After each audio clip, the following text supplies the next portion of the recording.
Hi, and welcome to Crash Course Catholicism, a podcast about Catholic teaching and why it makes sense. I'm your host, Caitlin West.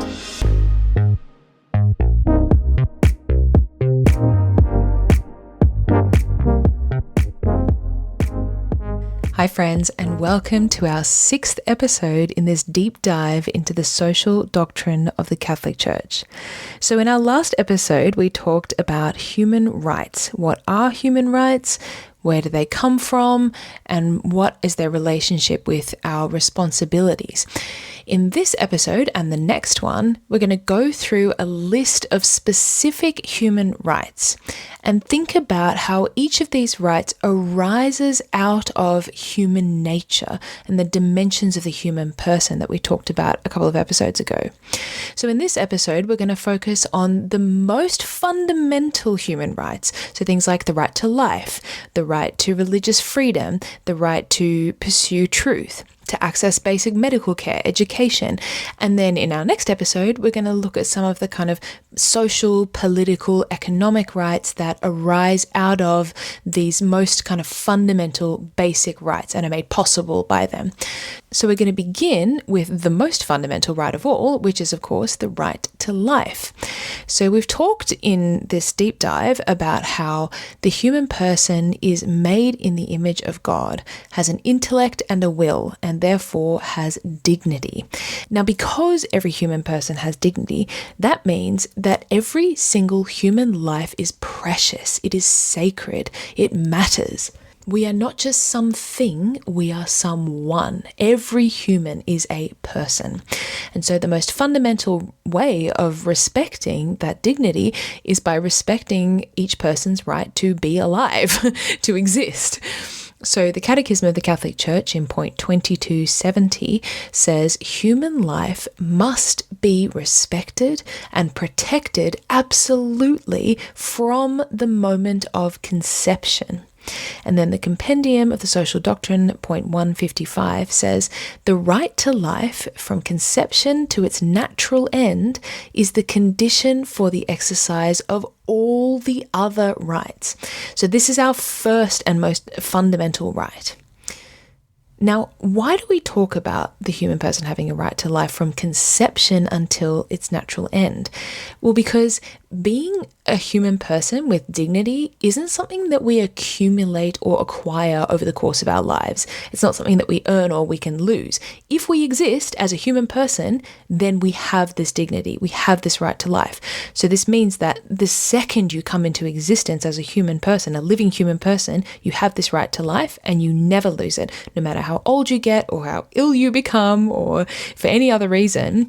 So this right to life means that there are a few things that are intrinsically immoral, which means they are always wrong, always a violation of the right to human life. And they include murder, abortion, suicide, and euthanasia. So all of these actions constitute a violation of the right to life. Now, if you want to think specifically more about these violations of the right to life, we've done some more extensive episodes on those issues, so you can check out episodes 36 and 37. I believe those are the ones where we talked about murder, abortion, and euthanasia. But a couple of brief points to clarify here. First of all, the question of murder. It's important to remember that we're talking here about the deliberate taking of an innocent person's life. It doesn't cover situations of legitimate self-defense. So if someone is coming at you in like a dark alleyway with a knife and they're about to kill you, and the only way that you can disarm them and defend your own right to life is to physically defend yourself, and in the process of that, you deal a mortal blow to the person who is coming at you, then in that instance, you're not violating the right to life. And the reason for that is because of something that we call the principle of double effect. So an action can have two effects. One can be intended, can be the primary intention, and then the other can be an unintended secondary side effect. So in the case of self-defense, your primary intention, your primary motive is to defend your right to life. If the secondary unintended consequence is that the other person dies in the process, well, that doesn't constitute murder. Another thing to clarify is when it comes to the question of euthanasia and suicide, You might hear the objection, well, this is different because when it comes to something like murder or abortion, that is someone taking the life of someone else. But when it comes to euthanasia or even suicide, what if I make the personal decision to end my own life? Well, in that case, surely that's different. I'm not violating the right to life because I am making the choice myself. No one is taking my life from me. Okay, this is an important thing to clarify. The right to life is not a general blank check right to do whatever you want with your life. Okay, it's not the right to total freedom of choice when it comes to whether I stay alive or whether I die.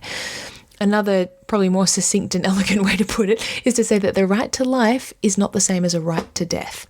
The right to life is grounded in a belief that human life is sacred and should be protected. Okay, it's not grounded in the belief that human life belongs to me and I can do whatever I want with it. It's that human life is sacred. So for that reason, no one has the right to deliberately take an innocent human life, including our own. So again, we can go back to those earlier episodes if you want to think about these issues more, but that's just kind of a brief overview. So we all have this fundamental right to life. Now, once we are alive, we then have the right to bodily integrity. So what does that mean? Well, bodily integrity basically means that your body is also sacred and no one has the right to violate it. So point 27 of Gaudium et Spes, which is a Vatican II document, lists a few actions that violate the integrity of the body and the human person. So these include mutilation, torments inflicted on body or mind, and attempts to coerce the will itself. So mutilation, whether someone does it to me or I do it to myself, inflicting torment or torture, either physical or mental, and coercion of the will. So that can cover things like coercive medical procedures. So if someone were to carry out a procedure on you without your consent or without your informed consent, it also obviously covers all forms of sexual violation. Okay, now there is a document called Pacem in Terris, which is an encyclical written by Pope John the 23rd in 1963, and it outlines human rights. And actually, I think in the last episode I said that the Catholic Church doesn't have like an official list of human rights, but this document contains pretty much the closest thing to it. It's fairly comprehensive, and we're going to rely on it pretty heavily throughout this episode. So in Pacem in Terris, Pope John the 23rd says in point 11 that man has the right to bodily integrity and to the means necessary for the proper development of life, particularly food, clothing, shelter, medical care, rest, and finally, the necessary social services. Okay, so there's a few things in there, but basically he's kind of showing an integrated vision of the fact that the human person, yes, we have a right to life, and yes, we have the right to bodily integrity, but in addition to that, every living person has the right to the means necessary for the proper development of human life. So we have the right not just to be alive, but also to live with dignity. So this includes an access to food, to clothing, to shelter, to medical care, to rest, and the necessary social services. Now, there's a couple of things to clarify here. First of all, that as we're going to find with these rights over and over again, we're not talking about absolute, unfettered, unlimited rights. So, for instance, when we say that every person has the right to food, we're not saying that every person has the right to dine in a Michelin star restaurant every evening. What we are saying is that every person has the right to enough food and enough good quality food that they can live and they can be healthy in their body. So with all of these things, we have rights. And that doesn't mean that we have an absolute right to the maximum possible access to something, but it does mean that we have the right to the basic things that we need, not just to like physically stay alive, but to flourish, to be healthy and well and safe, and to maintain that bodily integrity. The second thing to clarify here is that when Pope John the 23rd talks about things like medical care and social services, he's not talking about a specific model of medical care and social services. What he is pointing to is this underlying principle that no just society should abandon its most vulnerable members and people in need. So in some communities, like say that you live in a community in the middle of the bush, or like the middle of the Amazon. Well, when we think about social services in that context, we might be talking about families and kinship systems through which the most vulnerable people can be taken care of.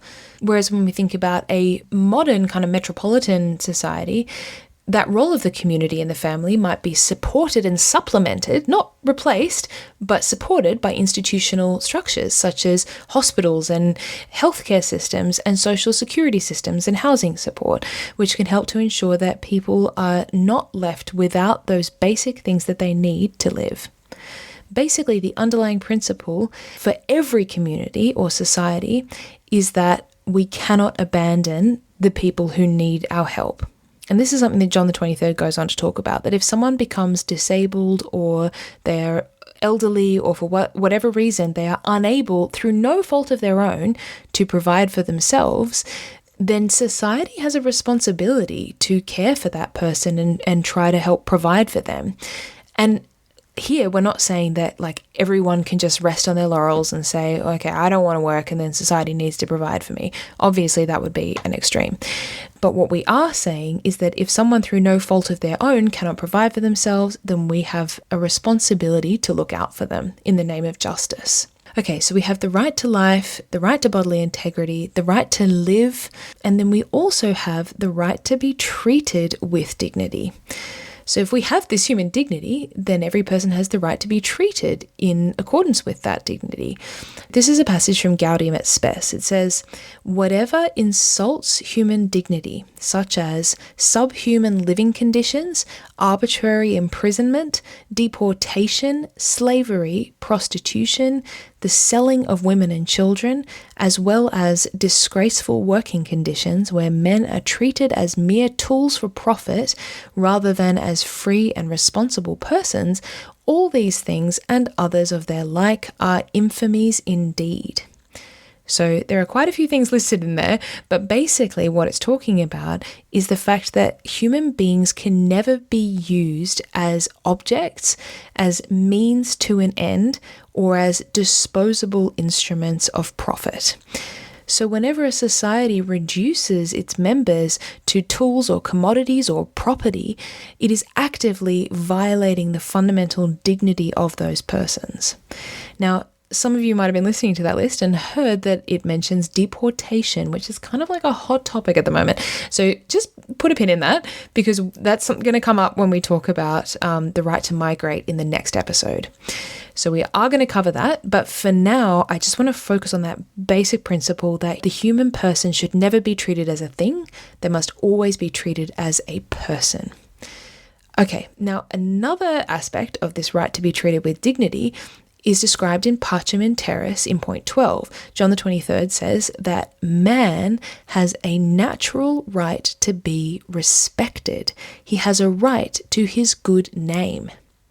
Now, this one might sort of sound a bit confusing at first, because you might be like, well, hang on, how does everyone have the right to be respected? Like, what if you're acting in a way that does not encourage respect? Like, what if I see a man mistreating his wife and children? Should I respect him? Because I don't. I don't feel respect for a person in that situation. So how can you say that every human person has the right to be respected?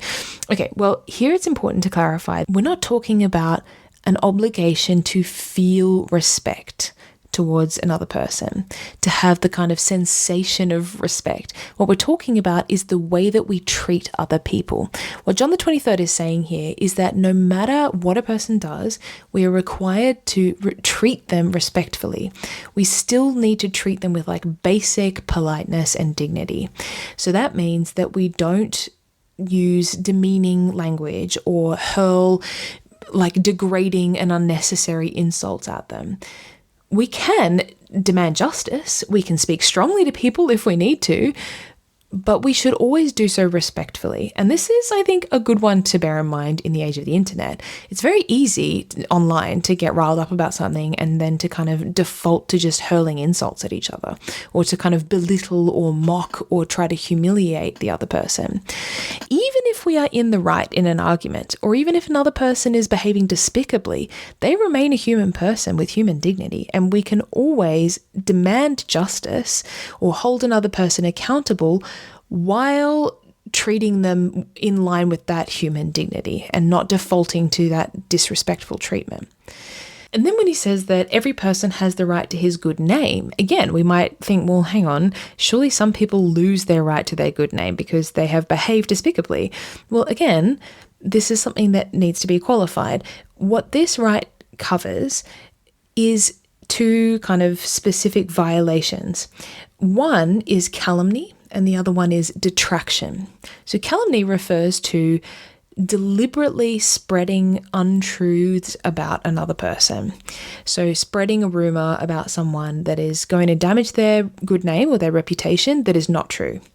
Detraction, and this is a really interesting one, detraction refers to situations where you're actually spreading things that are true about another person, but you're spreading that information unnecessarily. So let's say, for instance, that you have a new colleague at your workplace and you happen to know through a friend of a friend of a friend that he once had an affair. Okay, that information might be true, but you have no right to spread that information.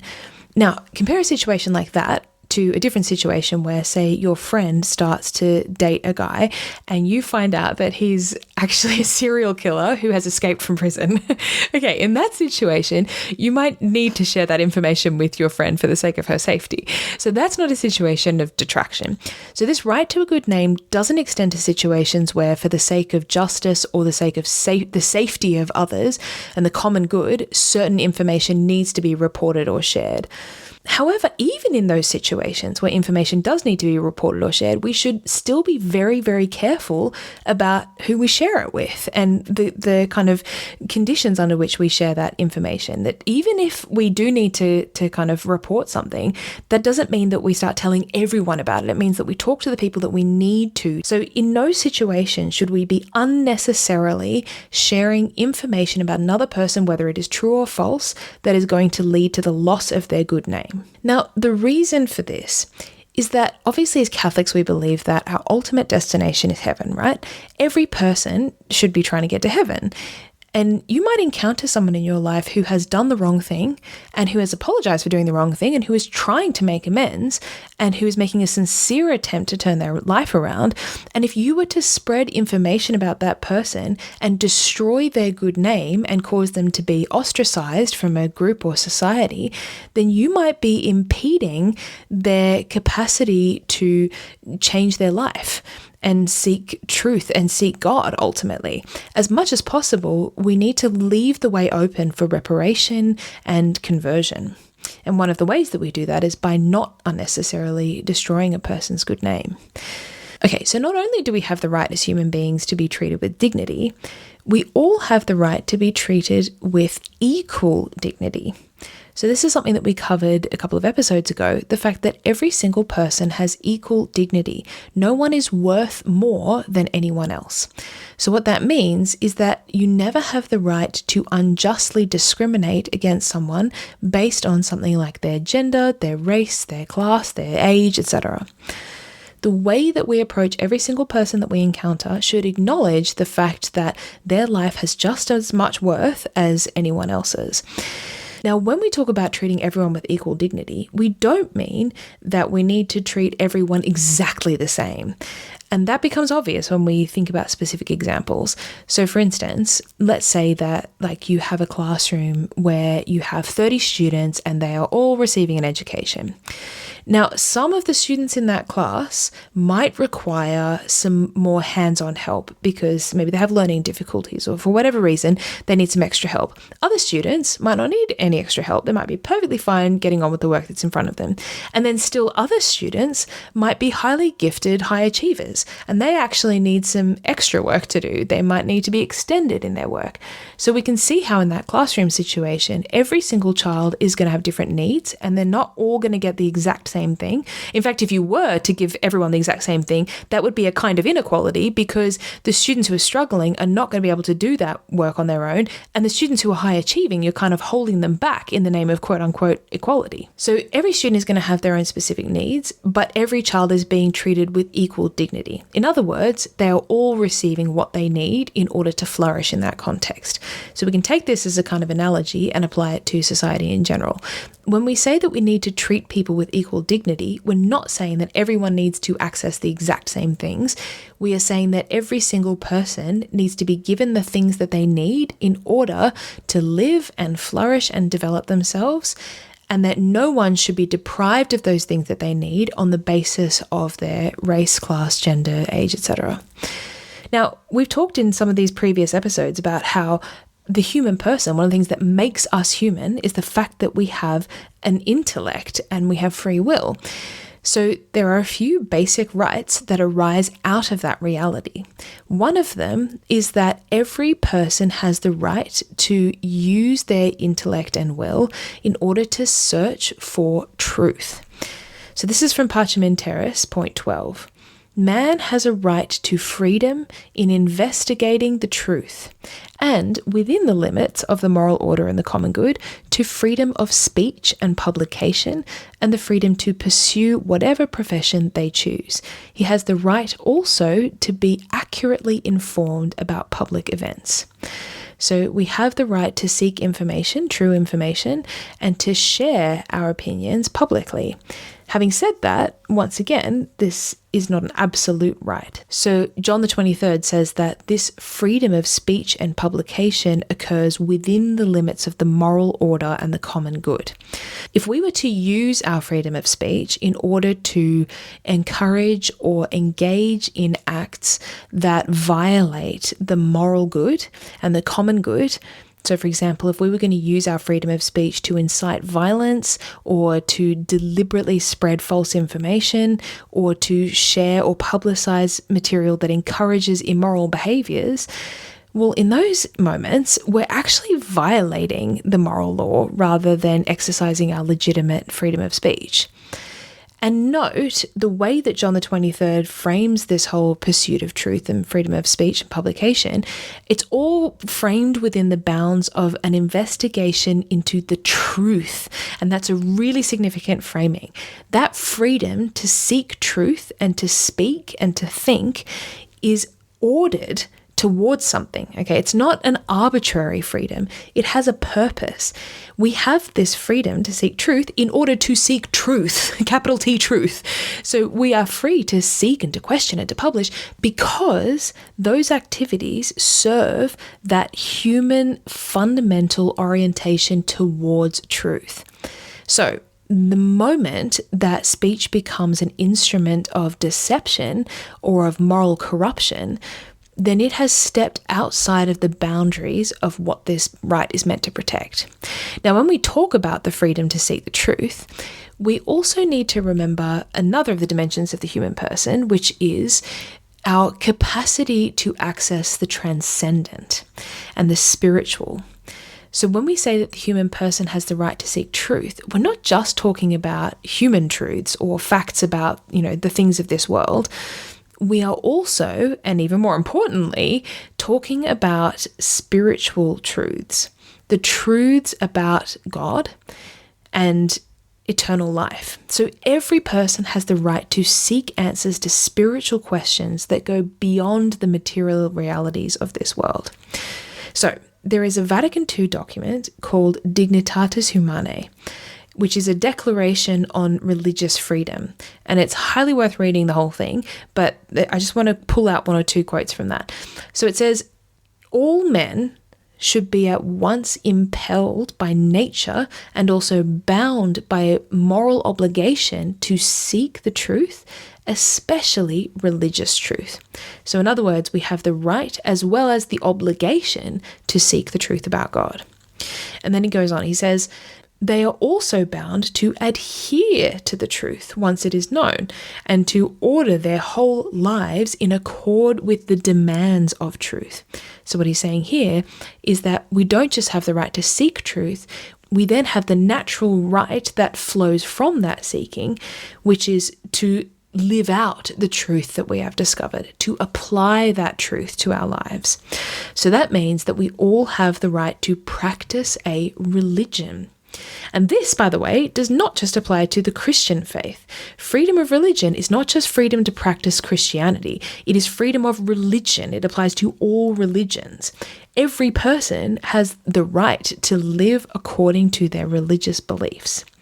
So it's important to note here that the church isn't saying that all religions are equally true, or that everyone's truth is just their truth and what's true for them is true for them, and we should just leave it at that because it's religious freedom in the end. No. Obviously, the Catholic Church believes that some faiths are more true than others and that Catholicism has the fullness of the truth about God. However, at the same time, she's acknowledging that we cannot pursue truth sincerely unless we are free. The act of faith, by its very nature, has to be free. So you cannot coerce someone into a genuine encounter with truth and with faith. So if you were to grab someone by the scruff of their coat and drag them to the baptismal font and sort of hold a sword to them and force them on pain of death to accept Jesus Christ as their Lord and Savior, okay, obviously that is not a true act of faith. That would be an act of self-preservation. Coercion does not produce faith. It produces resentment or a kind of performative pretend acceptance of faith or even martyrdom. It doesn't produce the free, rational, loving embrace of truth that God actually desires from each one of us. So this is how it's put in Dignitatis Humanae. It says, men cannot discharge these obligations to seek and pursue truth in a manner in keeping with their own human nature unless they enjoy immunity from external coercion as well as psychological freedom. So we need to be free to pursue the truth, and we should never be coerced into accepting something even if it is objectively true. Now, this freedom to pursue religious truth also applies to people who are atheists. It's not like every person must have a religion. So Vatican II goes on to say that the right to this immunity from coercion continues to exist even in those who do not live up to their obligation to seek the truth and adhere to it. So in other words, even if you don't pursue the truth and you don't really care about whether God exists and you haven't looked into it, it doesn't matter. You still have the right to follow your conscience and to pursue truth. Now, again, this right obviously has limitations. For instance, if you were to say, well, I have the freedom to pursue religious truth and my religion tells me that it's okay to murder people or to torture or kidnap or, commit child sacrifice or something.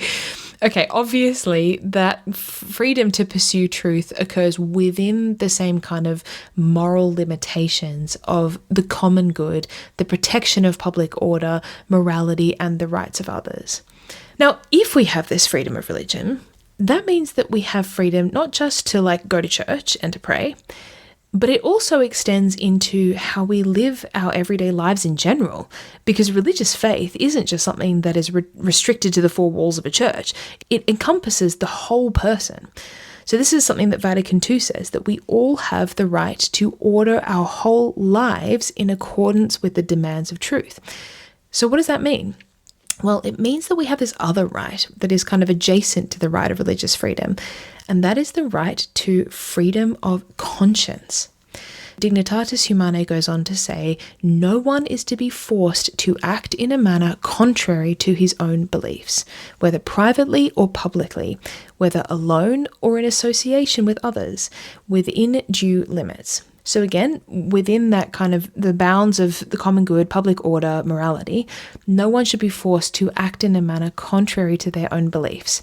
And this is a topic that has become super relevant to people who work, for instance, in the medical profession. So if you are a doctor, morally, you have the right to conscientiously object to, for instance, performing abortions or euthanasia. Okay, and then the last right that we're going to talk about today is the right to education.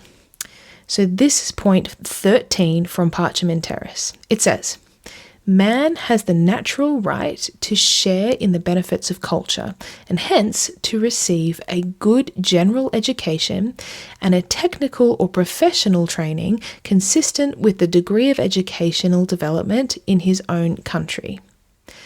So, that first point is pretty straightforward. Every person has the right to a good general education. Basic education is not a privilege that should be reserved for the wealthy. It's not something that should be rationed according to your class or your background. It is a right that is grounded in the dignity of the human person. Again, as in the case of the right to social services, John the 23rd is not saying that every person must have access to the exact same educational system or the same level of academic formation. So there's a Vatican II declaration on Christian education called Gravissimum Educationis, which helps to clarify this. It says, all people have an inalienable right to an education that is in keeping with their ultimate goal, their ability, their sex, and the culture and tradition of their country. So in other words, education is always shaped by context. In some societies, education might include learning practical skills, like how to hunt or grow food or sustain communal life. It also corresponds to ability. Not everyone is going to follow the exact same academic pathway. However, everyone should be educated in a way that develops their capacities in an appropriate way within their context and enables them to live well within their community. John the 23rd is also not claiming that everyone should progress through identical stages of schooling. Rather, he's saying that every person has the right to the kind or the degree of education that is appropriate to their own circumstances and to their human nature. So one that allows them to develop their intellect, character, and capacity to contribute to society, and ultimately their capacity to be holy, basically, to become a saint. John the 23rd then goes on to say, furthermore, a system must be devised for affording gifted members of society the opportunity of engaging in more advanced studies, with a view to their occupying as far as possible positions of responsibility in society in keeping with their natural talent and acquired skill. Okay, it's a bit of a chunky quote. What's he saying there? He's basically saying that systems must be deliberately devised so that those people with particular gifts are able to develop them and, where appropriate, to take up roles of responsibility in society that are in proportion to their abilities. So, in other words, someone with the capacity and the desire for higher education shouldn't be prevented from pursuing it because of their social status or their wealth or their gender or their race. Access to that intellectual formation shouldn't be determined by privilege. Now, why does this matter? It matters because the alternative, if it is determined by privilege, the education system, what we end up with is a system where positions of responsibility in society may be filled not necessarily by the most capable, but by the most connected, the most wealthy, or the most socially convenient people.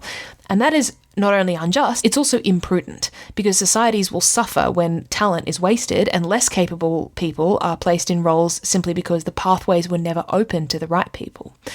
And then, of course, the underlying idea here is that our natural gifts are not merely for our own individual self-fulfillment, but they're ordered towards the common good. So if I have the natural capacity to be a mathematician or a statesman or a physician, well, that means that I have the capacity to contribute something to the whole community. So a just society will actively create the conditions that will allow people with talent to reach places where they can serve the community. Okay, cool. So we are halfway through our list of human rights. In our next episode, we're going to continue this list, focusing more specifically on like social, political, economic rights. Can't wait. Fantastic. I hope you're enjoying this as much as I am. Have an awesome fortnight, and I can't wait to talk to you soon. Okay, bye.